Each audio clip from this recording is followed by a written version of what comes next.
चलिए इस पर थोड़ा और गहराई से सोचते हैं। कल्पना कीजिए एक छोटी सी पत्थर की मोहर की, उस पे एक जानवर बना है और कुछ ऐसे निशान हैं जिन्हें आज तक कोई समझ नहीं पाया है।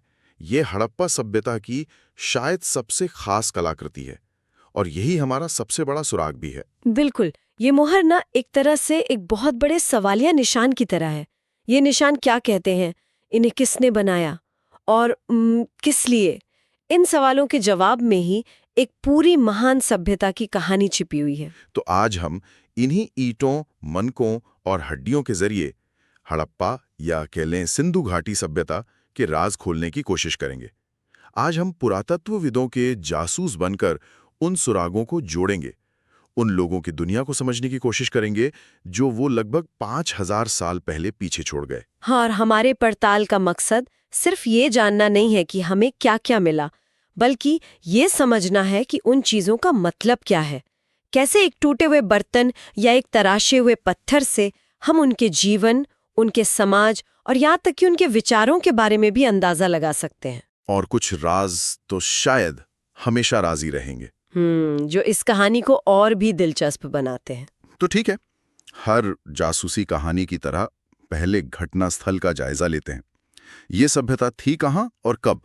हम जानते हैं कि इसे हड़प्पा और सिंधु घाटी दोनों नामों से जाना जाता है। हाँ, और इसका पैमाना मतलब बहुत विशाल था। ये सिर्फ सिंधु नदी की घाटी तक ही सीमित नहीं थी, बल्कि आज के अफगानिस्तान, पाकिस्तान और उत्तर पश्चिमी भारत के एक बहुत बड़े हिस्से में फैली थी। अब अंदाजा लगाइए कि मिस्र और मेसोपोटामिया की सभ्यताओं को मिलाकर भी इसका क्षेत्रफल ज्यादा था। वाह!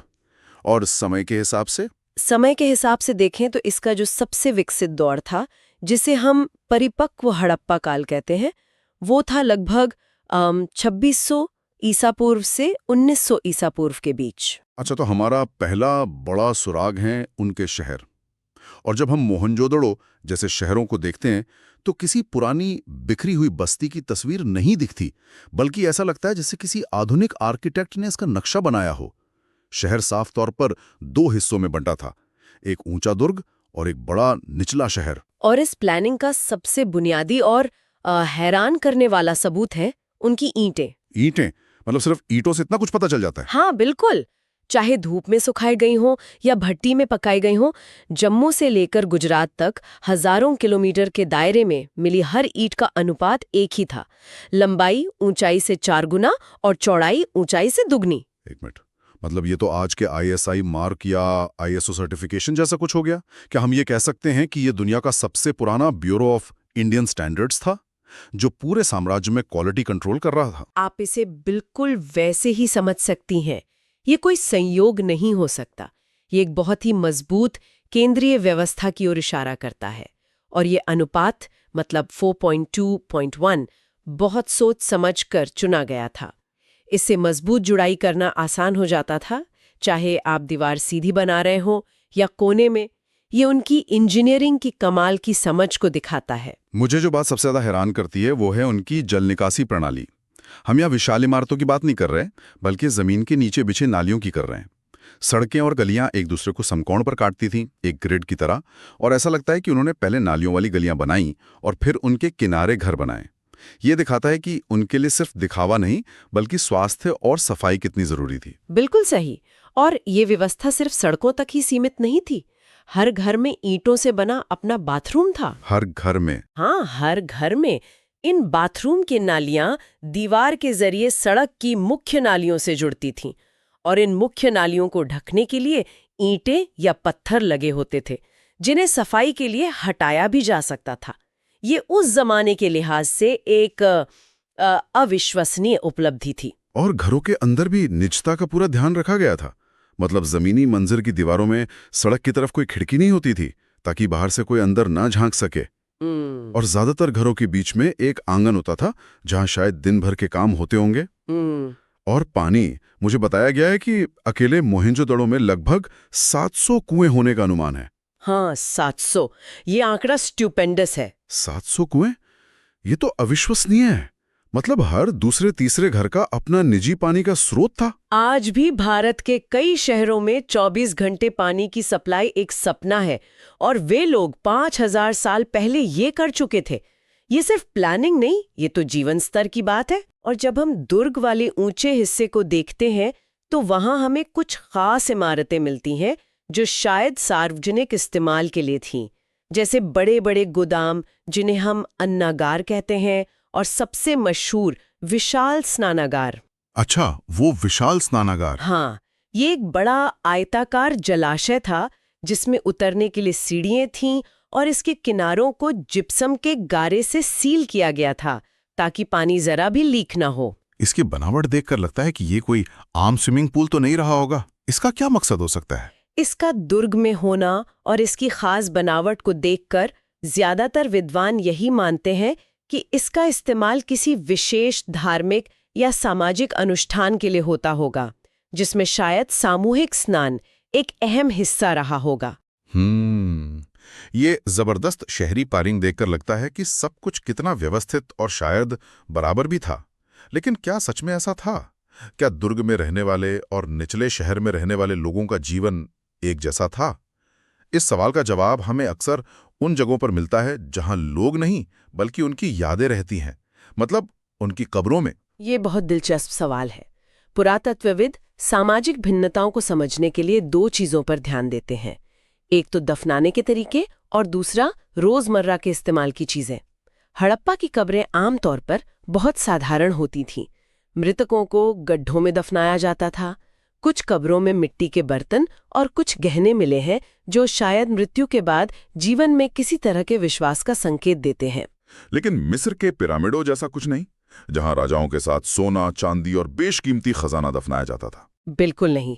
हड़प्पा के लोग इस मामले में बहुत अलग थे।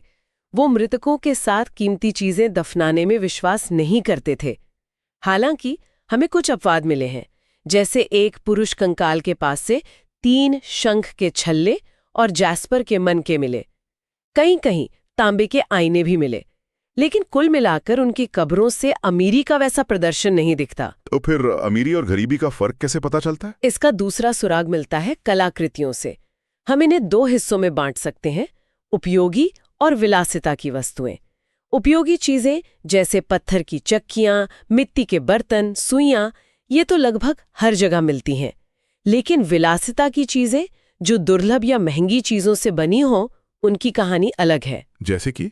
इसका सबसे अच्छा उदाहरण है फयोंस से बने छोटे बर्तन। फयोंस कोई प्राकृतिक पदार्थ नहीं है। इसे घिसी हुई रेत या सिलिका को रंग और एक चिपचिपे पदार्थ के साथ मिलाकर फिर पकाकर बनाया जाता था। ये एक जटिल प्रक्रिया थी, इसलिए इससे बने छोटे छोटे सुगंधित द्रव्यों के बर्तन शायद बहुत कीमती माने जाते होंगे। अगर ये फायोंस जैसी महंगी चीजें बनाना इतना मुश्किल था, तो मेरा अंदाजा है कि हर किसी के घर में नहीं मिलती होंगी। क्या हमें इसका कोई पैटर्न दिखता है कि ये विलासिता की चीजें कहाँ जमा हो रही थी? आपका अंदाजा बिल्कुल सही है। यही तो दिलचस्प बात है। ये कीमती चीजें ज्यादातर मोहनजोदाड़ो और हड़प्पा जैसे बड़े शहरी केंद्रों में मिलती हैं। कालीबंगा जैसी छोटी बस्तियों में ये लगभग न के बराबर है। सोना भी बहुत दुर्लभ था और जो भी मिला है वो निधियों या होड्ल में मिला है, यानी किसी ने उसे संभाल कर जमीन में गाड़ दिया होगा। ये साफ तौर पर समाज में धन और संसाधनों के केंद्रीकरण को दिखाता है। तो ये धन आ कहाँ से रहा था? इसका इंजन क्या था? मेरा अंदाजा है शिल्प और व्यापार। हमने चन्हुदड़ो जैसी जगहों के बारे में पढ़ा है जो पूरी की पूरी क्राफ्ट प्रोडक्शन के लिए समर्पित थी। हाँ, चन्हुदड़ो एक छोटी सी बस्ती थी, लेकिन वो एक तरह की इंडस्ट्रियल वर्कशॉप थी। वहां मनके बनाना, शंख काटना, धातु का काम, मोहर बनाना और वजन बनाना जैसे काम होते थे। मनके बनाने के लिए इस्तेमाल होने वाली चीजों की लिस्ट तो हैरान करने वाली है। कार्नेलियन जैसा सुंदर लाल पत्थर, जैस्पर, क्रिस्टल, सेलखड़ी, तांबा, कांसा, सोना जैसी धातुएं, शंख, फयोंस, पकी हुई मिट्टी, सब कुछ। पर ये सारा कच्चा माल एक जगह पर तो मिलता नहीं होगा। वे इसे लाते कैसे थे? क्या ये लोग सिर्फ आसपास के गांव से सामान लेते थे या फिर लंबी दूरी की यात्राएं भी करते थे? वे दोनों करते थे और बहुत ही योजनाबद्ध तरीके से। उन्होंने अपनी बस्तियां बहुत सोच समझकर बसाईं। जैसे नागेश्वर और बालाकोट समुद्र तट के पास बसाए गए, जहां शंख आसानी से मिल जाते थे। तो वहीं अफगानिस्तान में शोर्तुगई नाम की बस्ती लैपिस लाजुली एक बेशकीमती नीले पत्थर के स्रोत के पास थी।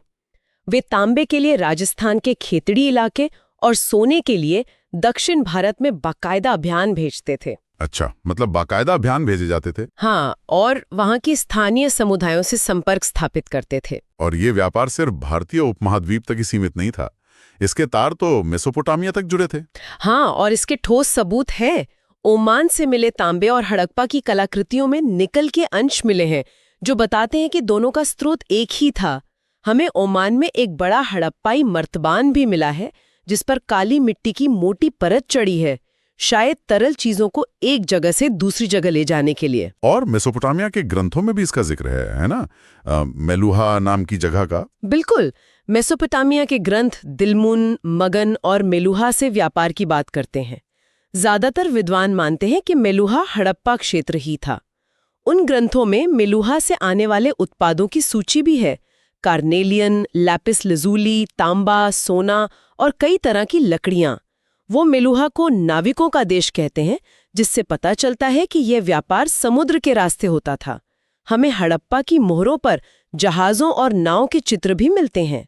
और जी ये कहानी घूमकर फिर वहीं आ गई हमारी उस छोटी सी मोहर पर। तो इन मोहरों का इस्तेमाल लंबी दूरी के व्यापार में होता था। एक तरह से ये आज के ट्रैकिंग सील या क्वालिटी एश्योरेंस स्टैंप की तरह थी। एकदम सही। कल्पना कीजिए, सामान से भरे एक थैले को रस्सी से बांधकर उसकी गांठ पर गीली मिट्टी लगाकर उस पर मोहर से छाप बना दी जाती थी। अगर थैला अपनी मंजिल पर मोहर के साथ सही सलामत पहुंचता, तो इसका मतलब था कि रास्ते में उसके साथ कोई छेड़छाड़ नहीं हुई है, और मोहर पर बना निशान भेजने वाले की पहचान भी बताता था। लेकिन उन निशानों के साथ जो लिखावट है, वो आज भी एक पहेली है। हड़प्पा की लिपि को आज तक कोई पढ़ नहीं पाया है। क्यों? इसमें ऐसी क्या खास बात है? इसकी सबसे बड़ी चुनौती ये है कि ये वर्णमाला आधारित नहीं है, जहां हर चिन्ह एक ध्वनि को दर्शाता है।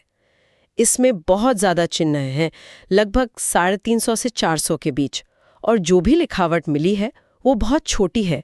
ज्यादातर मोहरों पर कुछ ही चिन्हों के लेख हैं। सबसे लंबा लेख भी सिर्फ 26 चिन्हों का है। तो हमारे पास समझने के लिए पर्याप्त डेटा नहीं है। क्या हमें ये पता है कि ये किस तरफ से लिखी जाती थी? हाँ, ऐसा लगता है कि यह दाएं से बाएं लिखी जाती थी। कुछ मोहरों पर दाईं ओर ज्यादा जगह है और बाईं ओर चिन्ह एक दूसरे से सटे हुए हैं, जैसे लिखने वाले ने दाईं ओर से शुरू किया और बाईं ओर पहुंचते पहुंचते जगह कम पड़ गई। तो हमारे पास एक ऐसी सभ्यता है जहां वजन का एक सटीक और मानकीकृत सिस्टम था, ईंटों का एक मानकीकृत सिस्टम था, लेकिन उनकी लिपि हम पढ़ नहीं सकते। और शासक, क्या कोई राजा था? ये इस सभ्यता का सबसे बड़ा रहस्य है। हमें पुरोहित राजा की एक पत्थर की मूर्ति मिली है, लेकिन यह सिर्फ एक नाम है जो पुरातत्वविदों ने मेसोपोटामिया से समानता के आधार पर दिया है। हमें कोई बड़ा महल, कोई सिंहासन या राजा की कोई भव्य कब्र नहीं मिली है। ये भी एक कमाल का रहस्य है। हमारे पास इतनी प्लानिंग के सबूत हैं, एक सरकार जैसा सिस्टम दिखता है, पर उस सरकार का मुखिया कौन था, इसका कोई अता पता नहीं। कोई सिंहासन नहीं, कोई महल नहीं। शायद वे हमसे ज्यादा लोकतांत्रिक थे, या शायद हम सही जगह देख ही नहीं रहे हैं। इस पर अलग अलग विचार हैं। कुछ कहते हैं कि कोई एक शासक नहीं था, बल्कि समाज सामूहिक रूप से फैसले लेता था। कुछ मानते हैं कि हर बड़े शहर का अपना अलग शासक था, और कुछ का मानना है कि यह एक ही विशाल राज्य था, लेकिन उसका शासक अपनी शक्ति का वैसा प्रदर्शन नहीं करता था जैसा मिस्र या मेसोपोटामिया के राजा करते थे। सच क्या है, ये हम नहीं जानते। और फिर लगभग 1800 ईसा पूर्व के आसपास ये सब खत्म होने लगा।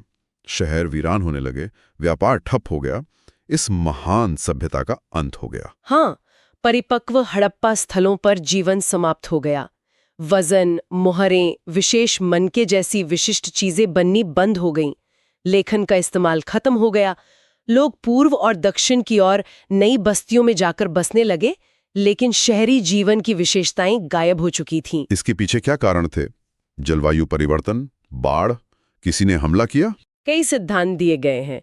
जलवायु परिवर्तन, वनों की कटाई, अत्यधिक बाढ़, नदियों का सूखना या रास्ता बदल लेना, लेकिन इनमें से कोई भी एक कारण इतने बड़े और विविध क्षेत्र में फैली पूरी सभ्यता के पतन की व्याख्या नहीं कर पाता।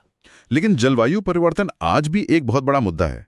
क्या ये संभव है कि वे लोग अपने समय के पहले क्लाइमेट रिफ्यूजी थे? ये एक बहुत बड़ी संभावना है। शायद सरस्वती नदी का सूखना एक बड़ा कारण रहा हो, लेकिन सबसे तार्किक व्याख्या ये लगती है कि कोई एक मजबूत एकीकृत तत्व, शायद हड़प्पा राज्य का अंत हो गया हो। जैसे ही वो केंद्रीय शक्ति खत्म हुई जिसने पूरे सिस्टम को बांध रखा था, सब कुछ बिखर गया, एक रूपता खत्म हो गई और लोग स्थानीय संस्कृतियों की ओर लौट गए। और हाल ही में राखीगढ़ी में हुए डीएनए शोध ने भी एक पुरानी धारणा को चुनौती दी है, आर्यों के आक्रमण वाली धारणा। ये एक बहुत बड़ी खोज है। राखीगढ़ी से मिले कंकालों के डीएनए विश्लेषण से ये पता चलता है कि हड़प्पा के लोग इसी क्षेत्र के मूल निवासी थे। उनकी आनुवंशिक जड़ें यहाँ हजारों साल पुरानी थीं। उनके डीएनए में मध्य एशिया के स्टेपी लोगों का कोई अंश नहीं मिला, जिन्हें बाद में आर्यों से जोड़ा जाता है। इससे ये साफ होता है कि बाहर से किसी बड़े पैमाने पर हुए आक्रमण ने इस सभ्यता को समाप्त नहीं किया, बल्कि यहाँ के लोगों में एक आनुवंशिक निरंतरता दिखाई देती है। तो कुल मिलाकर हमने एक विशाल, परिष्कृत और सुनियोजित शहरी सभ्यता की तस्वीर देखी। उनके पास कमाल की इंजीनियरिंग थी, लंबी दूरी का व्यापार था और एक रहस्यमयी लिपि थी। वे व्यवस्थित थे, पर उनके शासक का कोई नामो निशान नहीं। वे अमीर थे, पर अपनी दौलत का दिखावा नहीं करते थे। हम उनके छोड़े गए सुरागों से बहुत कुछ जानते हैं, लेकिन हर जवाब के साथ एक नया सवाल खड़ा हो जाता है। इस पूरी कहानी को जानने के बाद भी एक सवाल है जो मुझे सबसे ज्यादा सोचने पर मजबूर करता है। वो क्या है? जहाँ हमने उनके शहरों, व्यापार, ईंटों के अनुपात और यहाँ तक कि उनकी डीएनए के बारे में इतना कुछ जान लिया है, वहीं उनकी आधी आबादी यानी महिलाओं का जीवन कैसा था? समाज में उनकी क्या स्थिति थी? क्या वे सिर्फ घर का काम करती थीं या व्यापार और शिल्प में भी उनकी कोई भूमिका थी? इस अविश्वसनीय सभ्यता को बनाने में उनकी विशेष भूमिकाएं क्या थीं, यह अभी भी भविष्य के पुरातत्वविदों के लिए सुलझाने का एक बड़ा रहस्य है।